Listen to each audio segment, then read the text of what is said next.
Toyota is well known for making well-built, reliable, and economically friendly, as in high MPG vehicles. So how does the Toyota Highlander Hybrid stack up? Stay with us on Car Coach Reports. Okay, now that we're inside where it's nice and warm and a lot less windy, sorry for the audio problems, let's actually see how the vehicle drives. Now, I've been with it for about a week now, so I think I'm pretty comfortable with how the Highlander Hybrid feels. But really what you need to know is two big things. One of those things is the powertrain, and since I just mentioned how cold it is, we will start with that. So the first most important thing that you need to know is that hybrids don't do as well in the winter, and for, I don't know, the majority of the US, that's something that you might need to keep in mind, that in the cold, your battery might not hold up. Now, this is not a plug-in hybrid. This is a regular hybrid, so the battery's large and it's supposed to last a long time, and it has all these recharging features from braking, and when you lift off the gas, it uses regenerative systems based on the clutch and all kinds of complicated stuff. Essentially, it's gonna last a while. So here's the other thing, it's a CVT, a continuously variable transmission, one of Toyota's designs, and there's actually a lot of different versions of CVTs in the market these days, because every car company, especially the Japanese car companies, they think, well, I have a better way to do this, and that's what we're seeing a lot in the market right now. The suspension is a little stiff, just a little bit more than I'd like it.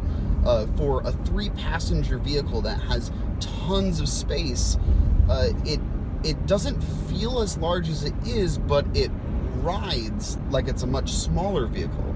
Toyota's all-wheel drive system is called AWDI on this particular vehicle. It means it's an intelligent all-wheel drive system, so what it does is, as you accelerate, it starts in 4-wheel drive and it goes to 2-wheel drive, meaning that it will allow you to save fuel when you're on the highway or just on the regular roads. You're not using as much power because it takes more power to power all 4 wheels than just 2, right? More friction, more power needed. I am not 100% confident in the ability of the all-wheel drive system on this car. I think that it transfers to front-wheel drive a little bit too quickly for my liking, because in the snowy conditions, you need 4-wheel drive systems while you're taking off up to maybe 10 miles an hour, 15 miles an hour, if you're, you know, depending on how you drive and depending on the conditions and how cold it is and things like that.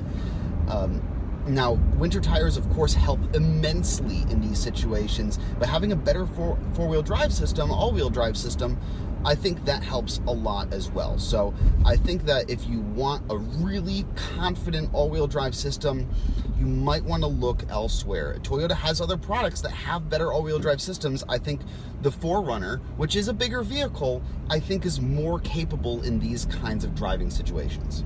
Now, the fuel economy I've been getting is pretty good. I don't think I've been meeting the standards for what this vehicle says is the average MPG. Looks like I've been getting 24 miles per gallon, which is atrocious, because in my little car I get like 32. There are 2 additional driving modes on top of the normal driving mode, one of them being the Eco mode, which restricts your acceleration, which will then increase your fuel economy. So less power, but better fuel economy. And for those that buy this vehicle, I assume that that's what you're really concerned about. So it's perfect for you.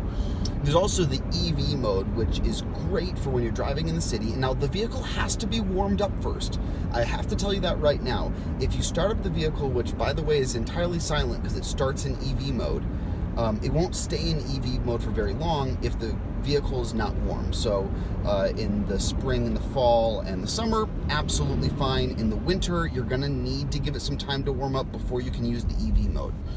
So the EV mode is really good for when you're driving in the city. Seating comfort is average, and there's a lot of there's a lot of seating in here. There's 3 rows with 2 benches in the back, and there is a large amount of storage space that goes along with that 3rd row. So here, take a quick look at all the different configurations for the rear seats and the trunk space. Lots and lots of storage opportunity, and that makes this a really good sports utility vehicle. Very practical, great for the whole family, or if you're traveling or doing sports of some sort or another and you need a lot of space. I think that Toyota has designed it in a very convenient and easy to use way that is very practical for those people that are really up for the adventure, you know, the whole hashtag go places. The trim level that I'm driving right now is the base trim level. It's the Highlander LE. So what you get is what you get, and each trim level above that you get extra stuff. There's no like packages for technology or safety or things like that. It's based entirely on trim, which is interesting. That means it's easier to get the car that you're looking for at set prices. Makes life a lot easier, right? What you don't get in the base model are a lot of things that you might expect when you're buying a vehicle for $37,000, which is a lot because you're paying $5,000 extra just for the hybrid technology. And that is entirely subjective on whether or not you think that's worth it. I don't think it's worth it. I think it's a lot of money to spend when you're not getting all the tech. Now, if you step it up to the XLE, the Limited, or the Limited Platinum, which is the highest trim level, you get tons of stuff. You get extra features in the back seat, and you get nicer materials, and you get more tech, plus the full Toyota Entune system. But I think it's worth your money to step up in the trim level, or if you're trying to save money, step down to the non-hybrid version. The Toyota Entune system is good, but not the best out there. And I think that adding Apple CarPlay is huge for the company as a whole, and I'm excited to see that get into more vehicles. In the meantime, Entune's pretty good, not the best.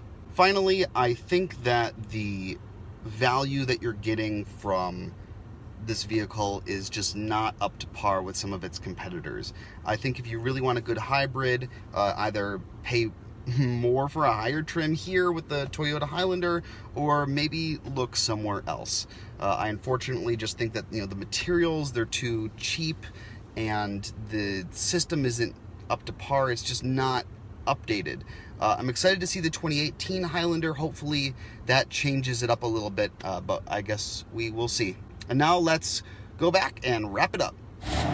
So it's definitely a good looking vehicle. I mean, you got the new lights, you got the new grille, you got the new wheels. Everything looks pretty darn good. Well, this being the base model and not offering a lot of features, I wouldn't say it's very worth your money. At $27,000 at a base price, it's a lot. If you're looking for a Highlander and you want to stay on the cheaper side, definitely go with the non-hybrid version. You're saving count it, $5,000. It's a huge number when you're trying to save money. So if you really want the hybrid and you want a lot of options, step it up at least to the next trim level, the XLE, or anything higher than that. So that's my thoughts. I'd love to hear your thoughts down below.